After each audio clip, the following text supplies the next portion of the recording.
देखिए बेटे हमारे पास फोर्थ क्वेश्चन में कहा है कि आपके पास एक चतुर्भुज है एबीसीडी जो कि आपका समतल है और इस समतल की जो भुजा एडी है उसका मध्य बिंदु ई है।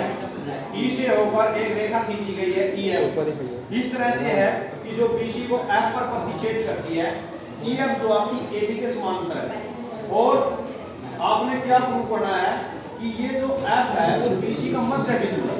देखिए इसका प्रूफ कैसे करेंगे, जो चीजें आपको दे रखी है वो लिख लिया। चतुर्भुज एबीसीडी एक समतल है और बीडी ये आपका इसका जो चतुर्भुज है एबीसीडी का वो बी का डायगोनल है। ई भुजा एडी का मध्य बिंदु है।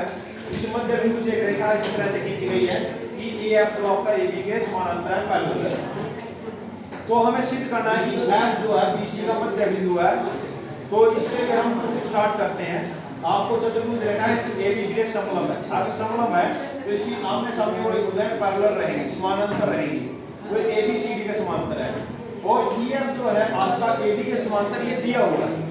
उसके बाद अब देखिए बेटा ईएफ एबी के समांतर है, एबीसीडी के समांतर है, मतलब तीनों क्या होगी समांतर रेखाएं होगी। अब ये तीनों समांतर रेखाएं जो तिर्यक रेखा पड़ रही है एबी और बीसी इनको समद्विभाजित करती है, इन दो बराबर भागों में तोड़ती है। ये आप जो है एक रिजल्ट पढ़ते हैं 7वीं क्लास में भी है ये रिजल्ट। इस समांतर रेखा तिर्यक रेखाओं को जो है समान भागों में तोड़ती है। इस वजह से ईएफ जो है एक समांतर रेखा है और इसकी जो तिर्यक रेखा इसके रास्ते में पड़ रही है बीसी तो उसको भी समद्विभाजित करेगी। इसीलिए मैंने यहाँ पर लिख दिया ई एडी का मध्य बिंदु उससे भी होकर गुजर रही है और आपका ईएफ जो है बीसी को ईएफ समांतर रेखा होने की वजह से बीसी को समद्विभाजित कर देगी और ईएफ जो आपको इस बीसी को एफ पर काट रही है, इसीलिए बीएफ जो आपका सीएफ के बराबर होगा। यही चीज हमने प्रूव करना था। आज हमारा ये फोर्थ क्वेश्चन था। आशा है कि आपको समझ में आया होगा। इसमें जो है छोटी क्लासों का एक रिजल्ट यूज हुआ।